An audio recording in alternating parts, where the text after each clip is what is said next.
Bonjour, bonsoir à tous. Bienvenue sur la chaîne YouTube Lunatic Enigma. Aujourd'hui, c'est un nouvel épisode de Enigmatic Asylum. Et je ne serai pas tout seul comme d'habitude. Et cette fois-ci, nous serons deux à discuter du sujet du jour, c'est-à-dire Magnus. Et je serai accompagné de Magnus, moi. Salut Bonjour, Magnus. bonjour. Bonjour, bonjour. Et oui, et quel est donc le sujet du jour, très cher ami? Alors, mon cher Magnus, avant de dire de quel sujet il s'agit, est-ce que tu sais en quelle période nous sommes? Eh ben, nous sommes dans le Black Historic Month au moment où on enregistre, c'est-à-dire le plus petit mois de l'année qui a été donné aux Noirs pour célébrer leur histoire. Donc voilà en quelle date nous sommes. Et donc effectivement, dans plusieurs domaines, dans plusieurs domaines, on fait le tour des personnes de couleur qui se sont illustrées, puisque c'est des histoires qui pour certaines ont été effacées. Dans beaucoup de domaines, et nous en l'occurrence, comme c'est le catch, on va chercher un catch. Voilà. Là, on aurait pu aller chercher dans d'autres domaines, mais nous, c'est le catch que nous connaissons. Voilà, effectivement, en vue de cette période, nous allons parler de l'évolution des Noirs dans le catch, comme le moment fut bien apporté, et surtout créé par notre cher littéraire Carter Woodson qui a mis en place ce mois-ci. C'est déjà ça. Donc, nous verrons l'histoire des catcheurs noirs, leur évolution et surtout ce qu'on peut en tirer aujourd'hui.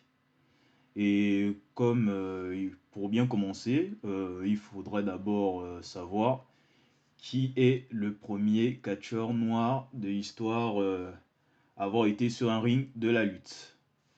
Magnus, est-ce que tu sais de qui il s'agit? Ou je commence? Alors, très franchement, je ne sais pas, mais je pense que en termes de temps, ça devait être très proche du début du catch. C'est Je te bien dis... avant. C'est cette année 30, facile. Oula, bon, je t'aurais dit oui, mais non. Parce que le premier catcheur noir, il a débuté exactement vers la fin du 19e siècle, donc, et plus précisément en 1870. Et le premier catcheur fut un esclave, un ancien esclave affranchi du nom de Viro Smalls, qui a commencé par une carrière de boxe. Ouais, c'est vrai qu'à l'époque, il commençait pas mal, enfin, même après plus tard, ça fait pas mal, il y avait pas mal de convergence entre boxe et catch. Avec l'essor du Effectivement. football américain ensuite, on va avoir pas mal la convergence, un schéma classique que nous on connaît pas mal, qui est football américain et catch. Mais ouais, non, je posais pas, je posais, oui, c'est vrai que j'ai pas réfléchi, c'est vrai qu'initialement c'était aussi des cirques qui faisaient des matchs de catch. Hmm. Le coup, c'est vieux, ouais, ça m'étonne pas. Mais c'est de la même époque que certains, par exemple, le Cowboy Noir, qui ont été complètement oubliés, hein. On rappelle que 70% des cow-boys étaient de couleur noire aux États-Unis. Effectivement. Hmm. C'était pas un job cool,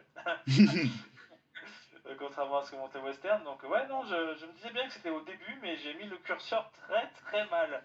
Oui, oui, tu as raison, tu as raison. Moi aussi, j'avais ce doute-là également quand j'ai trouvé cette info.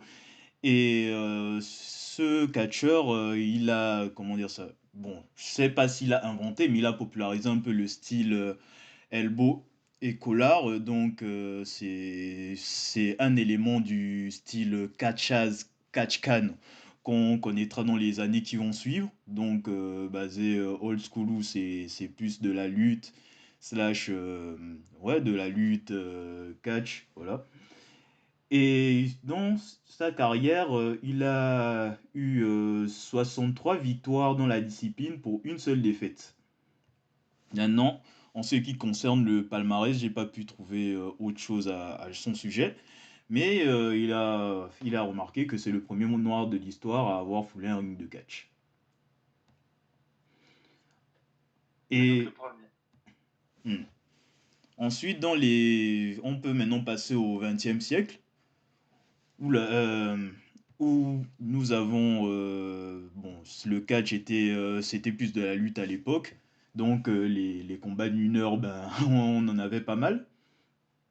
Et comme tu disais, Magnus, les matchs locaux se passaient plus dans... C'était plus des attractions, pouvait se passer dans des cirques ou vraiment de lieux style divertissement, comme tu as dit. Et j'aimerais te poser une question. Qui a été le premier catcheur noir champion du monde? Alors, est-ce que c'est un champion du monde NWA? Pas du tout. Le premier Ok. champion du monde noir se trouvait en Europe, et plus précisément au niveau dans la zone britannique. Et c'est un Écossais d'origine jamaïcaine du nom de Frank Crozier qui fut champion du monde en 1909 après un tournoi organisé en Grande-Bretagne, un tournoi prestigieux de l'époque du nom de Alhambra Tournament, et il y a gagné le World Middleweight Championship. Donc c'était Eh, le titre proposé par la compagnie, le titre principal à l'époque. donc c'est pareil, ça remonte, ça remonte.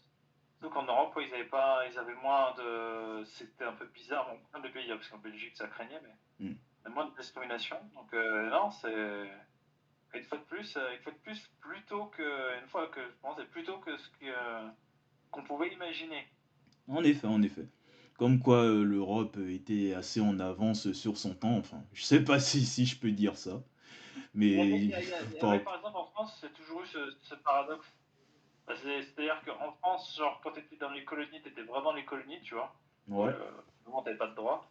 Et à partir du moment où tu mettais le pied sur le sacro-saint, la sacro-sainte métropole, tu vois, tu pouvais avoir exactement les mêmes droits en fonction de ta couleur de peau, on s'en foutait, tu vois. Mhm. Donc, c'était un peu bizarre. Ah ouais, ça m'a étonné, oui. Mais c'est vrai que oui, voyez-moi. C'est pareil, par exemple, pour Londres. C'est pour ça que ça me choque pas non plus. Londres, c'est une ville qui a été très rapidement cosmopolite parce que bah, ils ont fait venir des gens de leur empire aux quatre coins, enfin des quatre coins de leur empire à Londres. Mhm. Donc du coup, le fait de les avoir, ouais, ça fait sens. Ouais, quand on réfléchit historiquement, ça fait sens. C'est vrai que, mais après, c'est vrai que, enfin, quand même, pour moi, j'ai quand même le focus pour ce qui est du catch pas mal sur les États-Unis parce que bah, en Europe, enfin, je pense par exemple à la France, c'est pas pour être méchant, mais le catch il est quasiment mort dans les années 60 à cause de la télévision Ouais. et à cause de la manière dont les gens faisaient le truc à la télévision, quoi. Ouais, c'est vrai que le catch en France, ça a perdu en popularité depuis bien longtemps. En tout cas, le catch local. Hmm. Mais donc, du coup, ouais, non, en 1909, du coup, vraiment, vraiment pas mal du tout. Donc, il y aurait peut-être même un jour une vidéo sur les catcheurs qui ont fait la première et la deuxième guerre mondiale, je pense, à faire. On Parce que, verra bien, on verra bien. C'est vrai que c'est un sujet qui pourrait être intéressant aussi à aborder. parce qu'on Oui, sait je suis qu'il y a une d'accord. équipe de foot qui a fait. L'audio connard a écrit un bouquin, et dans son bouquin, notamment, une équipe de foot anglaise qui a justement qui s'est engagée sur le front, et donc ils ont avancé vers l'ennemi en tapant pendant la guerre mondiale. Donc, ouais, pour être des histoires intéressantes. Donc, du coup, 1909 pour l'Écosse, et pour les États-Unis, je suppose que Et, peut-être plus tard, parce que du coup, donc. et je tiens à préciser également que Oui. c'était un athlète qui avait fait les Jeux Olympiques à l'époque. Ah oui, oui. Mm, Bah, après, oui, mm, c'est vrai que mm, soit il était fait l'armée, soit il est fait, je suppose. mm. Ça fait sens aussi. Donc il Et alors, faisait du déjà coup, un peu de lutte avant, lutte amateur, tout et- ça. est-ce qu'aux États-Unis, à la même époque, il y avait déjà de la ségrégation, comme par exemple dans la ligue de baseball ou dans les ligues d'autres sports? Parce que je sais il y a rapidement eu une ségrégation aux États-Unis sur le sport notamment. Mhm. Et pour le catch, est-ce que c'était le cas avant la Deuxième Guerre mondiale? Dans le catch, ça, je ne saurais pas te répondre sur le coup. Surtout que pendant la Deuxième Guerre mondiale, j'ai pas trouvé beaucoup de choses par rapport aux catcheurs noirs à l'époque. Donc là-dessus, je saurais pas te répondre. Je ne saurais même pas s'il y a eu des catcheurs noirs qui ont perduré pendant la période de Seconde Guerre mondiale. Ou alors c'était vraiment... Ils avaient clairement très peu de notoriété. Ils devaient avoir très peu de notoriété. Ouais, ouais, alors Donc du là, coup, si on doit retrouver des catcheurs noirs qui bah, pourraient émerger, il faudra vraiment se déplacer vers les années 50, d'après moi. faudrait se, faudrait se déplacer, mais parce que du coup, il me semblait avoir entendu parler d'un certain Sputnik Monroe qui avait fait changer les choses en Ah, faveur des Noirs. Et du coup, c'est quelque chose parce qu'effectivement, il y avait bien une ségrégation qui a continué, bah, comme dans tous les sports, hein, dans toutes les ligues, jusqu'aux années 50. Il y a certaines ligues qui ont cédé plus rapidement que d'autres. Par exemple, la Ligue de football américain. Et ça, mhm. on le sait, les premiers catcheurs noirs des années 50, 60, euh, ils étaient justement Il était ils étaient issu du football, bah, globalement.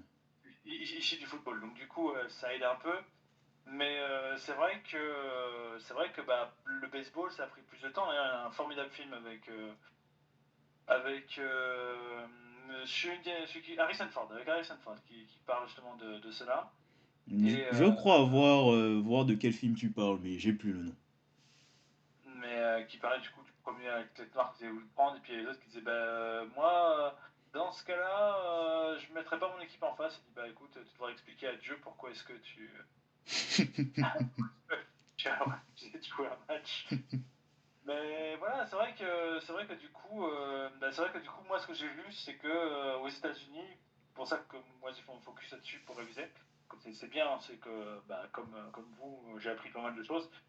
Bah, c'est vrai qu'aux États-Unis, voilà, il y a eu une grosse ségrégation quasiment jusqu'aux années 50, une séparation. Alors que, comme tu l'as montré, hein, le premier noir connu, c'est un ancien esclave en 1870. Donc du coup, bah, malgré tout, il y a une grosse ségrégation et au début des années 50, ça commence à s'accepter. Bah, après, comme je dis, après les premières ligues qui ont déjà cassé les ligues, enfin cassé les lignes. Et ce qui est assez intéressant et que tu ne sais peut-être pas, on va peut-être se positionner à partir des années 50 maintenant, juste avant d'arriver aux 60. Oui, Euh, vas-y, vas-y. c'est que, bon, parce que les années 60, c'est les droits civiques, tu vois. Donc forcément, on va en parler. Dans les années 50, des catcheurs que tu commences à avoir de connus, tu as, dans ceux que j'ai notés, que j'ai gardés en fiche, tellement nombreux, bah, tu as par exemple Luther Lindsay, qui est né en 1924 et qui a commencé en 51. Donc lui, et c'est ça qui est assez drôle, je sais pas si tu as remarqué ce truc-là, mais on a beaucoup des catcheurs noirs qui sont passés par le Texas. T'as d'autres qui sont canadiens. Et pendant longtemps, c'est Canadien et Texas, quoi. Ah non, Euh, j'avais pas remarqué, non. non, mais moi, j'avais bien remarqué. Et donc, bah, tu vois, lui, il a gagné pas mal de titres. Même bah, le NWA United State Heavyweight Mhm. Championship. Pas de titre World, mais il a gagné des tags canadiens, des tags USA, des Northwest, parce que je me rappelle que c'était le système c'est le Et c'est système de le système des territoires, oui. Mhm. territoire encore jusque-là. Et pareil, comme pas mal d'autres noirs, il a dû pas mal voyager. Et c'est aussi le cas avec deux autres noms qu'on va croiser, comme par exemple Shaq Thomas, qui est né la même année, qui a commencé 3 ans après lui. Mhm. Et c'est pareil, lui il a dû un peu voyager aux quatre coins des États-Unis. Et il fait partie de ces premiers, mais de ces prototypes de gens qui ont fait la NFL et puis de la UFL, et puis qui ensuite sont partis du football pour aller faire du catch. Donc là, on est dans les années 50, on est fin des années 50, et ce que je trouve qui est important, après tu me diras ce que toi t'en penses, mais et ça va être tout le long de mon raisonnement, on va aussi progresser comme ça avec les années, jusqu'à en arriver à un sujet qui va bien évidemment fâcher entre nous, qui est Sacha Banks, parce que pourquoi pas ne pas disait toute l'histoire des athlètes noirs et du sport noir en général, juste pour mettre une pièce dans la machine. Non, c'est que, en fait, à cette époque-là, ce qu'il faut comprendre aux États-Unis, c'est que les Noirs cherchent pas à être reconnus par les Blancs, mais cherchent à avoir les mêmes droits qu'eux. Et la Oui, bien différence, sûr. et c'est là où c'est important, dit pas être reconnu, avoir les mêmes droits. Et c'est ça qui va engager les droits civils, la bataille des droits civils, fin des années 50, début des années 60. Et c'est ça, Mais, avec les boycotts, les manifs, tout ça, quoi.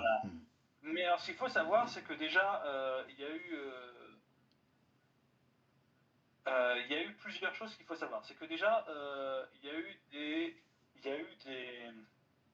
a eu différentes choses qui sont passées. Il y a eu des villes complètement noires qui avaient un niveau de vie quasiment égal à celle des Blancs qui ont déjà brûlé avec le clan dans le Hmm. sud des États-Unis, ces pères-là. Mais surtout, il y a un document qui, pour moi, alors, c'est pas trop relatif au catch, mais ça va expliquer quand même ce qui se passait pour les Noirs américains de cette époque. Il y a un document qui existe, que vous pouvez trouver et même sur YouTube, parce que c'est assez surprenant, parce que je pense qu'il aurait dû le retirer, le film s'appelle How to Sex with a Negro, et il existe aussi le nom The Secret. Ah, Ah, ce documentaire me dit quelque chose, effectivement, oui. et en fait, c'est un documentaire fait par le secrétariat d'État au commerce des États-Unis, sorti en 1954, qui explique comment vendre au noir, parce que c'est un nouveau marché. Et dans ce documentaire-là, vous voyez qu'en 1954, en fait, euh, tous les codes sont cassés. C'est-à-dire qu'ils expliquent qu'effectivement, ils sont pas fainéants, qu'ils travaillent plus. Alors, ça s'appelle aussi des fois The Secret of Selling Hmm.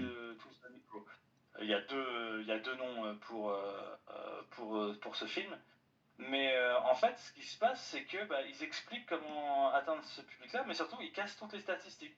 Et en fait, ce que vous vous rendez compte, c'est ils décrivent à cette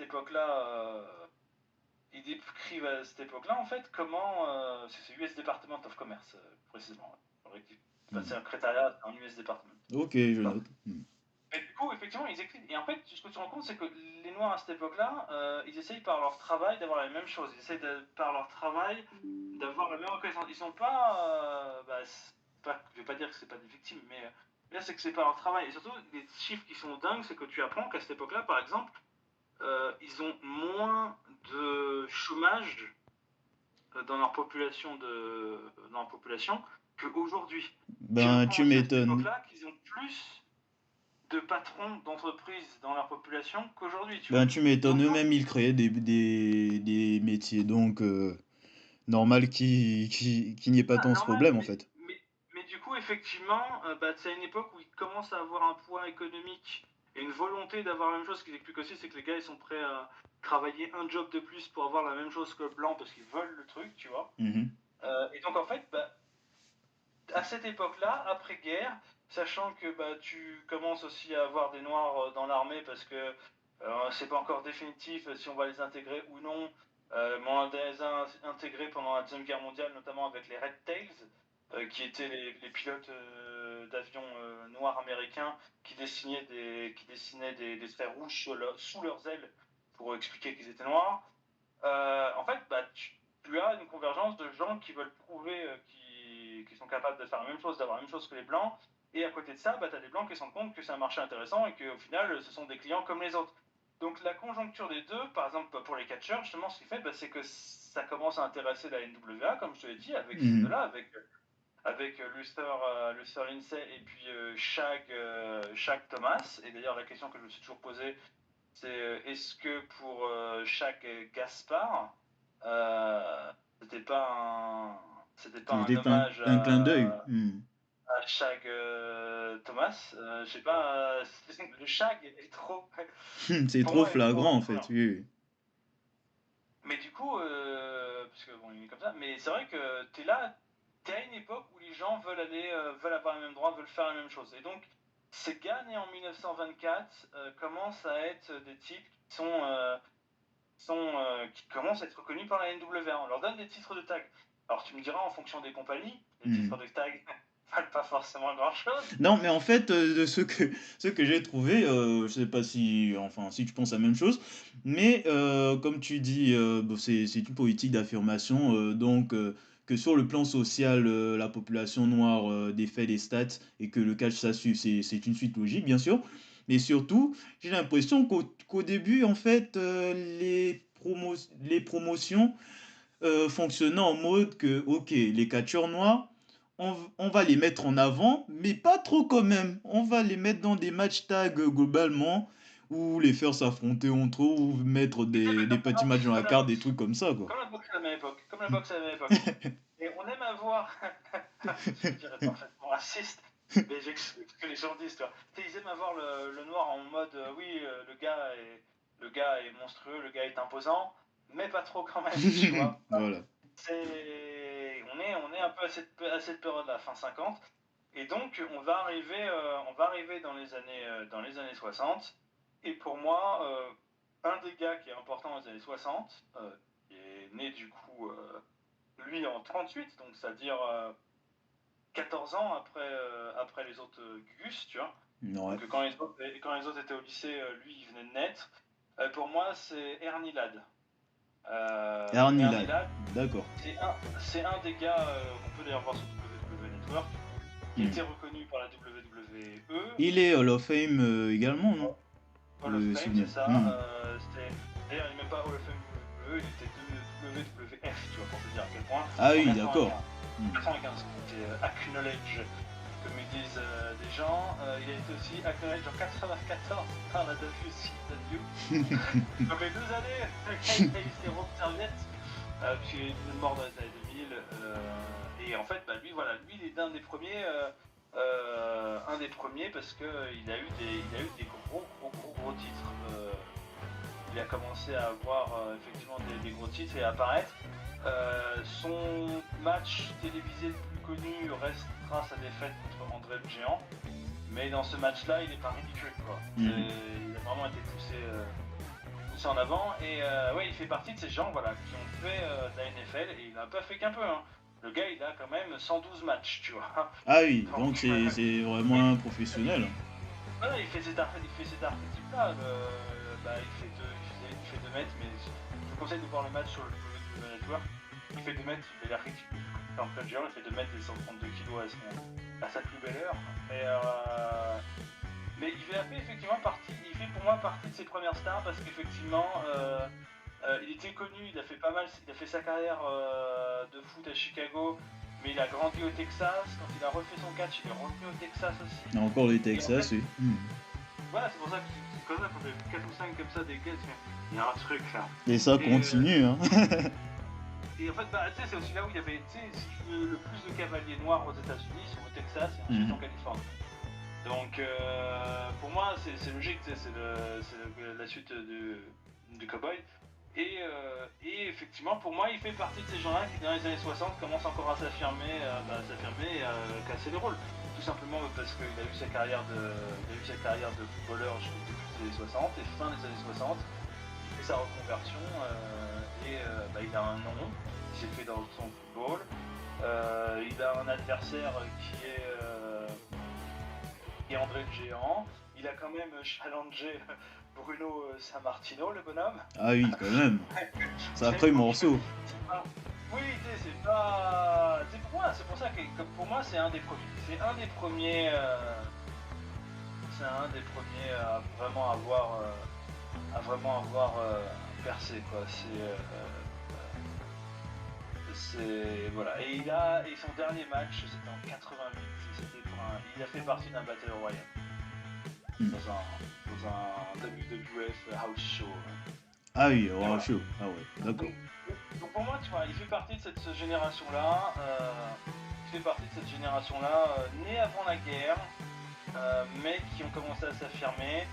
Et c'est vrai que pour les années 60, j'aurais tendance à dire que, bizarrement, le gars qui a peut-être fait le plus avancer les choses et reculer dans certains domaines pour les sportifs noirs, et notamment du coup les catcheurs, c'est le sport que le catch a longtemps imité un peu par, on va dire, sentiment d'infériorité, c'est la boxe et donc c'est Cassius Clay, quoi. Hmm. Euh, D'ailleurs, en parlant d'opportunités, Magnus, on va un peu parler de grosses opportunités, justement. Euh, Est-ce que tu sais qui a été le premier challenger à un titre mondial Alors, aux États-Unis ou aux en États-Unis? Écosse, il a gagné. Aux Il États-Unis? me semble que tu l'as cité, mais pour être sûr, vas-y.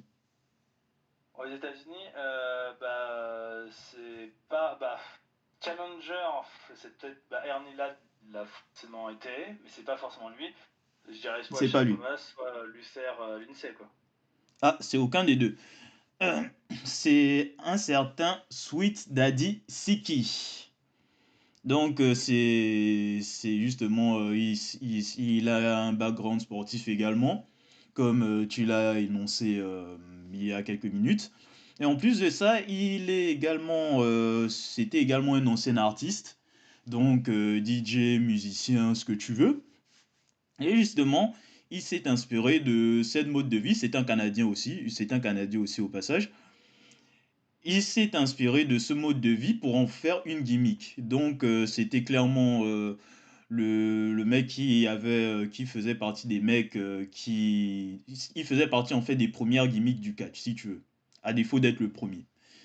Ouais, alors, Et ça fait. c'était un gimmick, oui, un gimmick en quelque sorte rockstar, vulgairement dit. C'était un style coloré, les cheveux blonds, veste bleue, cap, voilà, tout ça, voilà. Et alors, du coup, oui, et alors, du coup, ça te fait beaucoup parce que j'avais sa fiche. Donc, c'est un titre NWR hein, qu'il a conclu, Oui, c'est un challenge pour le titre NWA, c'était dans les années 60. Et la manière dont ça s'est déroulé, je sais pas si je dois en rire, en pleurer, ressentir de la déception ou de la colère. Mais après, vu l'époque, c'est pas étonnant. Oui, voilà. Mais oui, oui, oui, j'avais oublié. Mais il était dans mes fiches parce qu'il est canadien, mais il faut que tu saches quelque chose, c'est qu'il est quand même né au Texas. Ah oui, c'est vrai, j'avais zappé Non, ce non, détail-là. il y a ça. Et oui, effectivement, avec plusieurs nicknames, il a pas mal lui aussi pas mal voyagé. Hmm, Parce qu'il faut savoir, c'est que pour certains, et on va commencer à voir certains qui ont le Japon dans leur résumé, mhm. certains ont également fait leur service militaire en Asie. Parce que Ah en oui, Asie. ça je l'ai vu aussi. Hmm. Et donc, du coup, forcément, il y en a certains qui ont été amenés à pouvoir faire aussi. Du coup prendre des contacts. Et ce qui est assez intéressant avec lui, c'est que du coup, bah, en revoyant sa fiche, je vois qu'il est né 4 ans avant quelqu'un d'autre d'assez important quand même dans l'histoire du catch et la Hmm. WWF, qui est Monsieur Rocky Johnson. Mais avant de passer à Rocky Johnson, donc les détails du match justement, c'est Si, que lui, il faisait partie également des catcheurs qui voulaient se démarquer, ne pas juste se contenter du milieu de carte, être un peu plus au sommet là où il y a deux autres grosses stars dont on va parler juste après, qui ont réussi à percer vraiment très haut au niveau main event, quoi. Donc, du coup, grâce à quelques contacts, il a pu être booké pour un match pour le titre NWA contre Buddy Rogers. Et oui, enfin c'est soit, oui, c'est Buddy Rogers, oui. Du coup, et il a, comment dire ça? Il y avait des échos comme quoi il y avait des catcheurs qui ne voulaient pas l'affronter et lui ne voulait pas affronter que des noirs également comme lui. Du coup, il y avait en interne une instruction, c'est-à-dire que les deux doivent pas se toucher.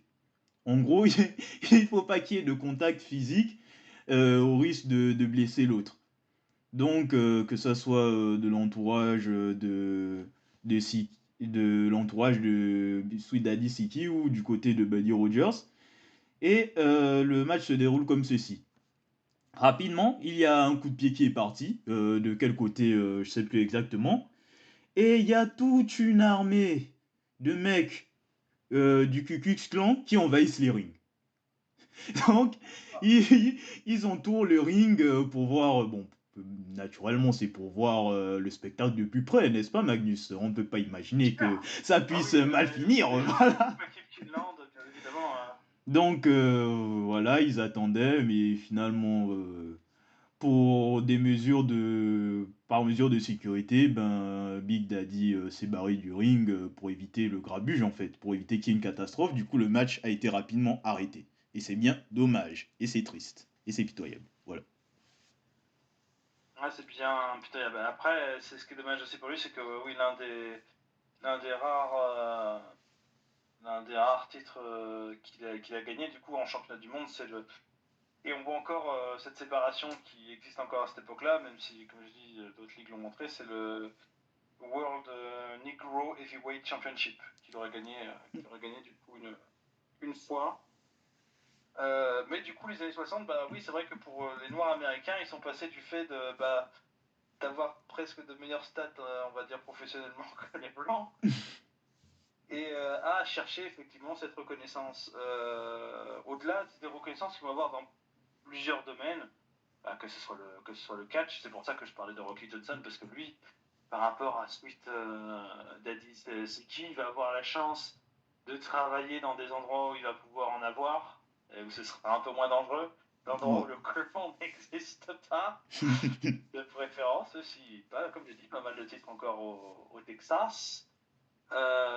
Mais surtout, ce qui va se passer, c'est que, bah oui, on va voir dans tout genre. Donc là, tu as dit pour Seki, j'ai dit pour Cassius Clay, mais aussi, par exemple, dans un autre film à regarder, c'est Les Dames de l'Ombre, que je recommande, où vous voyez que même des femmes noires à la NASA ont eu des reconnaissances. C'est toute cette époque-là où, avec l'histoire aussi de l'astronaute noir, pareil dans les années 60, qui se fait rejeter d'une bibliothèque, et puis après qu'il soit devenu astronaute, cette bibliothèque porte son nom. Donc les années 60 sont vraiment charnières parce que c'est pour moi l'aboutissement d'années de fond où les Noirs sont partis de rien début 1900 euh, pour se construire durement, très durement. Euh, c'était pas la joie, quoi. Mais se construire durement et puis ils ont été, maintenant, ils étaient là dans les années 60 pour commencer à prendre leur place qui est légitime. Une place qui commence à arriver avec la télé dans les années 70. Exactement. Et du coup, bon, on va continuer dans les années 60 sur cette belle lancée. Comme il y a eu deux principales stars dans les territoires, dont deux potentiels champions. Du coup, tu veux commencer par lequel? Comme tu veux. D'accord. Ben, on va commencer par le premier champion du monde, le premier noir champion du monde dans une promotion états-unienne. Et oula, bon ben, je sens que je vais faire, comment dire ça? Ça va, je risque de faire des cauchemars justement. Mais rien que par le nom, mais bon, il faut bien le dire, il faut le reconnaître. C'est Monsieur Birkat Wright. Et pas le Birkat qu'on a connu récemment, je vous rassure. Birkat Wright, en effet, qui est un catcheur également. Bon, bon, ils étaient très nombreux à être physiques, donc il portait bien son nom. C'était clairement un bœuf. Ben, si je devais faire une comparaison, ben il se rapproche un peu du physique de Satan dans South Park, mais c'est quand même un peu plus redondé, si tu vois ce que je veux dire. Et son premier titre mondial fut le titre de la World Wrestling Associate, qui est dans un territoire également. Donc il y a été champion et c'est un mec qui a eu une belle carrière également.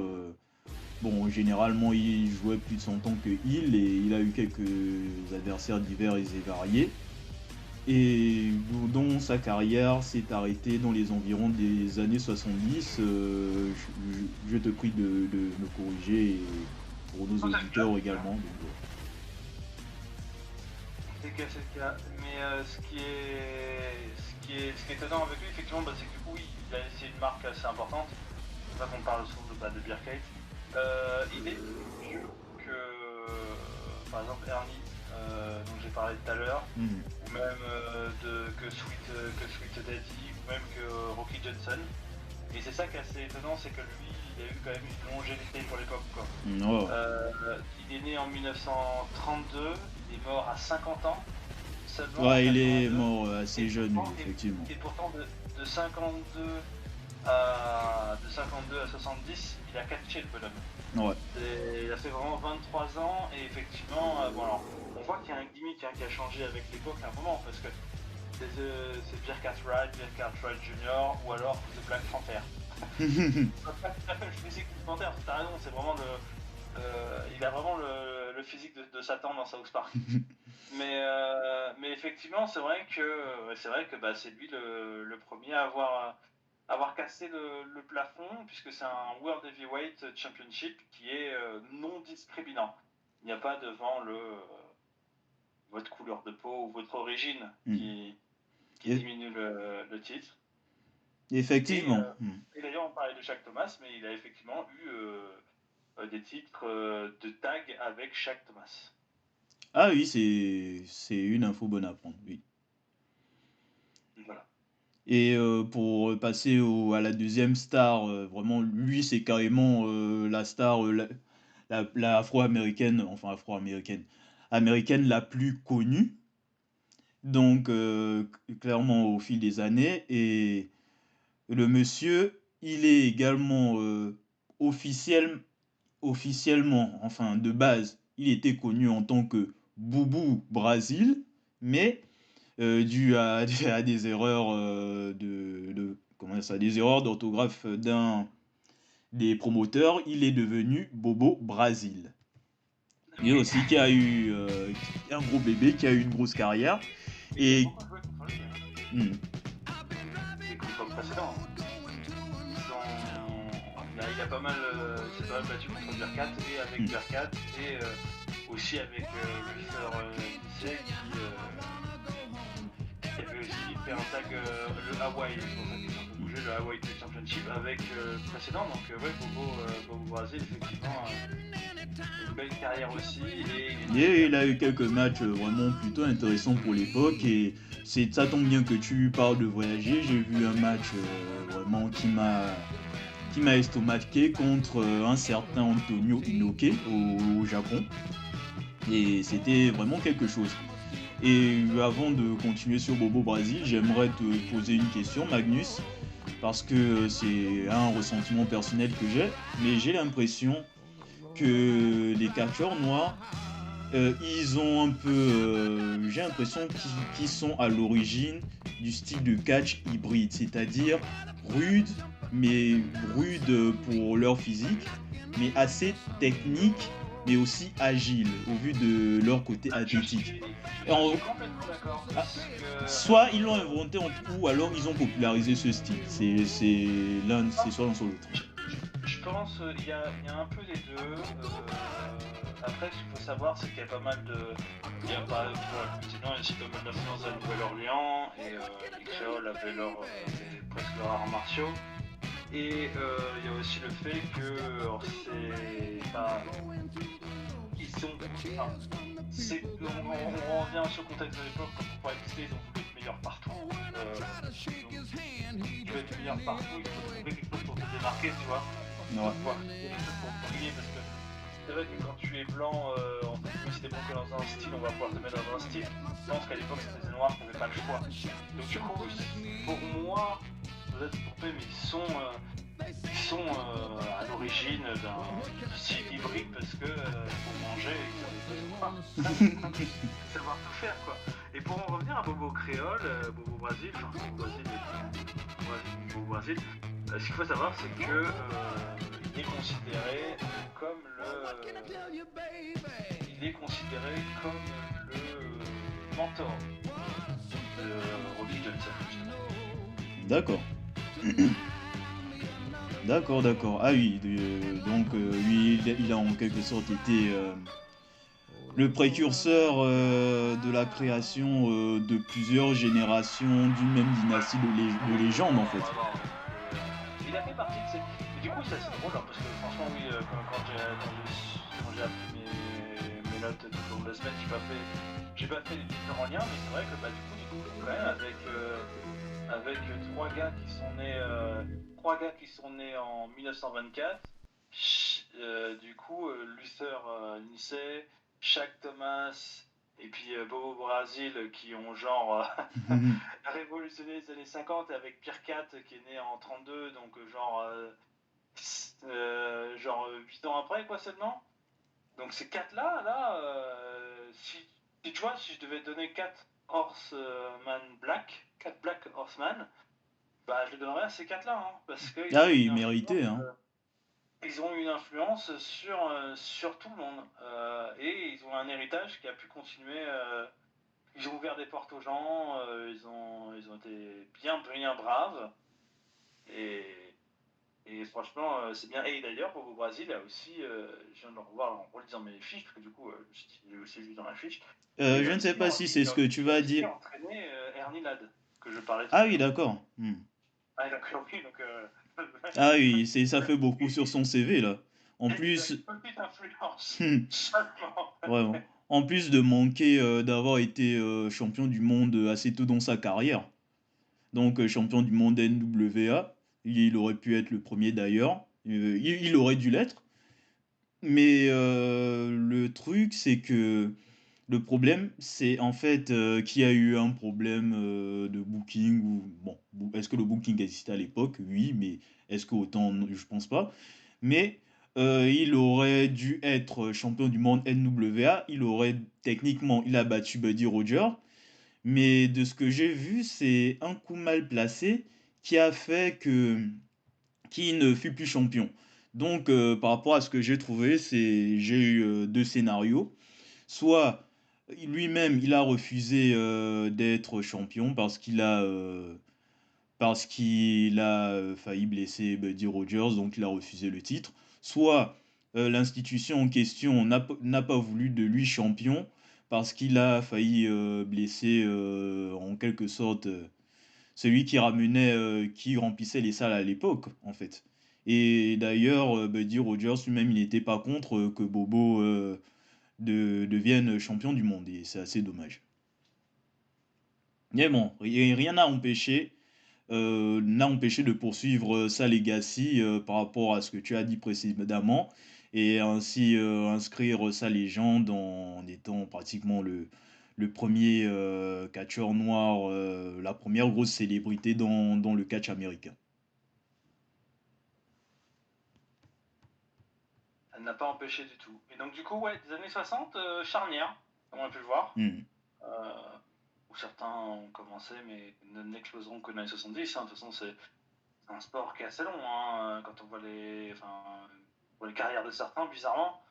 Ah oui, clairement. Mais effectivement, les années 60, du coup, c'était on va dire, la normalisation, mais la télévision dans les années 70 va permettre d'aller plus loin, puisque dans les années 70, les familles noires américaines vont avoir plus la télévision comme les familles blanches, et du coup, ils vont avoir la possibilité de soutenir davantage leurs champions et d'avoir un impact économique un peu plus grand. Hmm. Donc, effectivement, pour moi, ces quatre-là étaient les gens qui ont soulevé les années 60, qui ont fait de la place ensuite pour leurs entre guillemets descendants, pour leurs successeurs, Mhm. des Anila, Sweet Daddy Siki et puis Rocky Johnson. Et si il n'y a rien d'autre à rajouter sur les années 60, on peut peut-être aller sur les 70. Moi, j'ai un truc à rajouter. Ah, vas-y. Justement, tu n'as pas parlé des victoires féminines, comme tu y tiens souvent, Ah, donc voilà. non, OMG. Honte à lui. Honte à lui. Sur, honte à Magnus, allez. Honte à Euh, Magnus. du coup, j'ai trouvé un nom qui m'a assez intrigué. Donc, tu sais que bon, dans la vie, dans la société à l'époque de la ségrégation, c'était dur d'être un noir aux États-Unis, mais c'était surtout dur d'être noir, mais surtout d'être une femme. Donc, je te laisse Double peine. imaginer que pour les droits de la femme, déjà qu'il y a les droits de la femme qui entrent en jeu, mais surtout si tu es de couleur, ben, tu peux oublier déjà. Mais dans les années 50, euh, est arrivée une catcheuse du nom de Ethel Johnson. Donc c'était une catcheuse clairement du même critère que les précédents. C'était une catcheuse athlétique, une catcheuse rude, globalement qui faisait partie, qui a popularisé également le style hybride. Et elle a commencé dans les années 50, il y a ses sœurs qui ont suivi juste après. Et elle, ben, elle n'a pas connu le même succès que les autres, malheureusement. Mais c'est là où le catch féminin commençait à peine à émerger aussi. Et également la période des années 60 où le catch, la réputation du catch féminin a pris un sacré coup, hein, de la faute du mari de celle qu'elle a coachée, celle qu'elle a coachée, enfin l'ex-mari de celle qu'il a coachée et qu'elle a affronté également pas mal de fois, une certaine Mildred Burke, qui était la tête d'affiche du catch féminin à l'époque. Donc c'était clairement ça, mais dans la majeure partie des cas, soit elle catchait contre ses sœurs, ou alors elle faisait des matchs par équipe. Donc c'est clairement dans la politique de mettons là en avant, mais pas trop, parce que bon, une femme noire, faut pas faire de l'ombre aux autres. Déjà qu'on leur donne assez de droits comme ça, voilà. Ce serait dommage. Très dommage. Et il y a surtout un truc qui m'a trigger quand j'ai vu ce nom, c'est que cette catcheuse, et ça c'est une affirmation, elle a inventé le dropkick. Donc les sauts chassés, c'est elle la première à les avoir fait. Et je te recommande d'ailleurs, Magnus, sur YouTube, de chercher Issel Johnson. Elle faisait clairement des magnifiques dropkicks, dont les Shungun dropkicks d'un certain Gunther. Donc je te Ah, laisse imaginer. ben, ce sera quelqu'un que nous irons, que nous irons étudier, très cher ami. Donc voilà de quoi clôturer le catch des années 50 et 60. Donc Magnus, je te laisse ouvrir le bal pour le catch des années 70 et la légende dont tu vas parler. Donc les années 70, très chers amis, effectivement, c'est une année où bah, l'économie noire américaine fonctionne très bien. Ce sont des années, n'ayons pas peur, hein, même pour les États-Unis, malgré la guerre au Vietnam, des années, ou peut-être à cause de la guerre au Vietnam, Voilà. des années, pas pour l'économie, des années vraiment luxuriantes.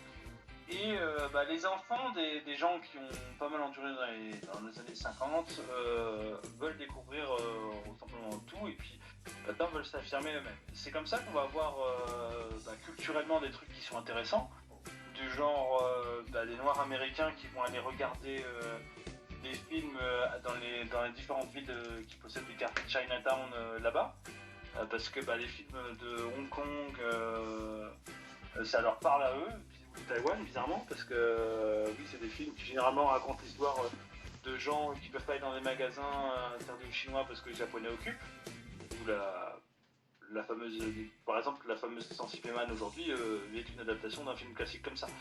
Donc du coup, il y a pas mal de liens entre différentes cultures parce que les gens commencent à sortir de leur coquille tout simplement. Pour moi, ça va rester dans la culture noire américaine, on va dire l'apogée, et c'est très triste dans ce que je vais dire là maintenant, parce qu'il reste quand même 80, 90, 2000, 2000. Mais c'est l'apogée dans le sens où effectivement, c'est là où il y a les dernières inspirations, les dernières ouvertures vers le monde, une avancée sans avoir peur de se faire voler derrière.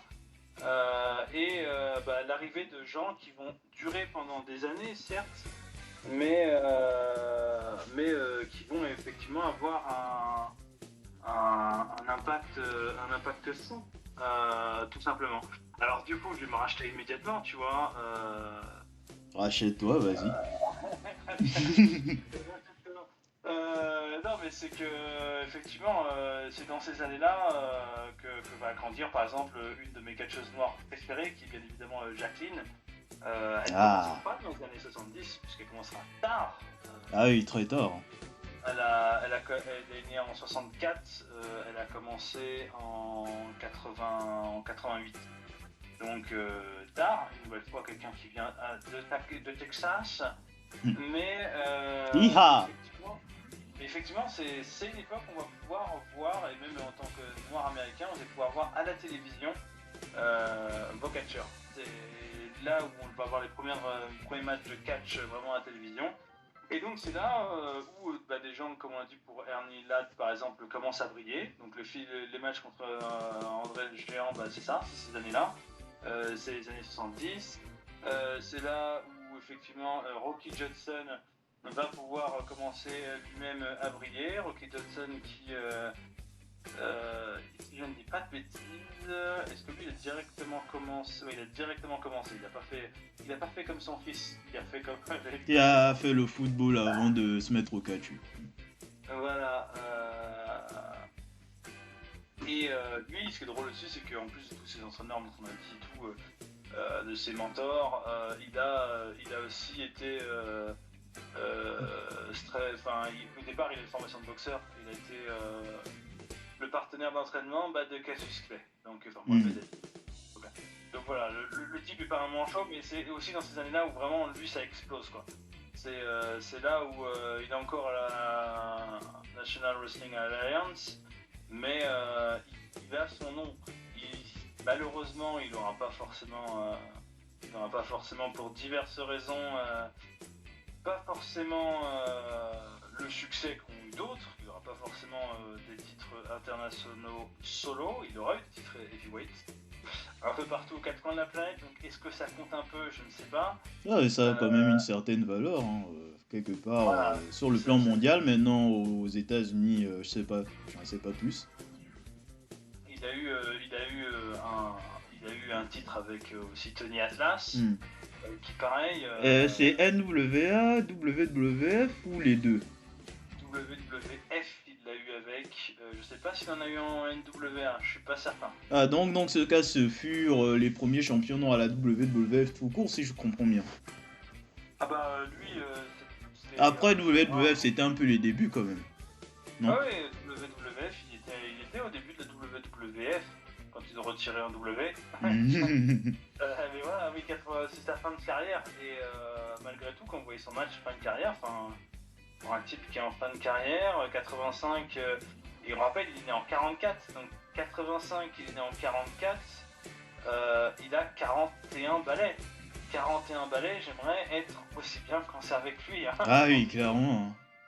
Donc oui, il est un des grands, et il est un des grands aussi parce que, par mariage, bien évidemment, il va appartenir à la longue famille. La longue famille, non, la famille Maivia, pour être plus précis. Ouais, c'est ça. Et donc du coup, ça va être, très chers amis, un autre chapitre tout entier qui, je pense, dans les années 90, provoquera entre nous un certain débat. Effectivement, effectivement. Mais oui, pour moi, ce sont les grands de cette époque-là. Des gens vont arriver après, bien évidemment. Des gens vont commencer dans l'époque d'après, mais à cette époque-là du game, et pas Triple H, du vrai du jeu. Voilà, pour moi, c'était ces gens-là qui ont porté le flambeau et qui ont tout simplement donné une voix. Il me semble qu'il y en avait encore des autres dans la génération d'avant qui sont arrêtés que dans les années 4. Enfin, 70, on l'a vu tout à l'heure. Il y en a un, je crois que c'est Bobo, c'était 75. Voilà, les autres se sont arrêtés, mais lui c'était son pic. Et lui, c'était son pic de sa carrière pour Rocky Johnson ou pour même Tony Atlas, c'était le début de carrière. Donc, pour moi, ce sont ces gens-là qui ont porté pour le catch masculin. Après, pour le catch féminin, c'est vrai qu'il me semble que 70, ça commence à avoir un gros coup dans la gueule. Et 80, on n'a pas trop amélioré les choses. Mais dans les années 70, c'est vrai que c'était un peu, comment dire ça, ça a été un peu silence radio, mais il y a quand même eu un nom qui a pu percer, mais en dehors des États-Unis. Il y a une certaine Sandy Parker qui a eu, certes, elle a eu une carrière aux États-Unis, mais elle en a eu également, là où elle a vraiment pu briller, c'est au Japon. Et puis, principalement à la All Japan Pro Wrestling.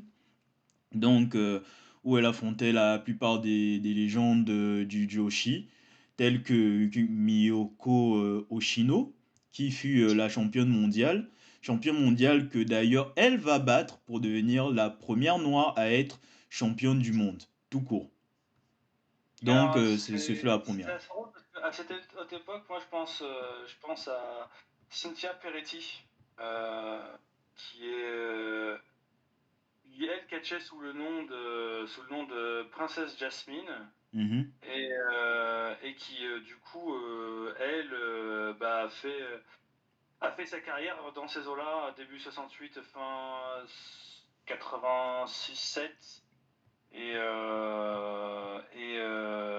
Je sais qu'elle elle devait travailler à l'usine, tu vois, mhm, pour, aller- pour vivre quand même. Mais elle est apparue dans ces dernières années à la WWF, comme un peu tout le monde. mhm. Elle a fait un peu tous les trucs un peu obscurs pour trucs aux femmes, mais elle a, surtout Women of Wrestling, a mis un titre en son honneur à partir de 2013. D'accord, d'accord. Donc Et ah oui, c'est elle, pas elle a un été championne tardivement, c'est Ouais, ça? alors par contre, elle s'est battue aux États-Unis, mais un peu partout, tu vois. Là, Hmm. je revois les fiches, merci, mes Anglais.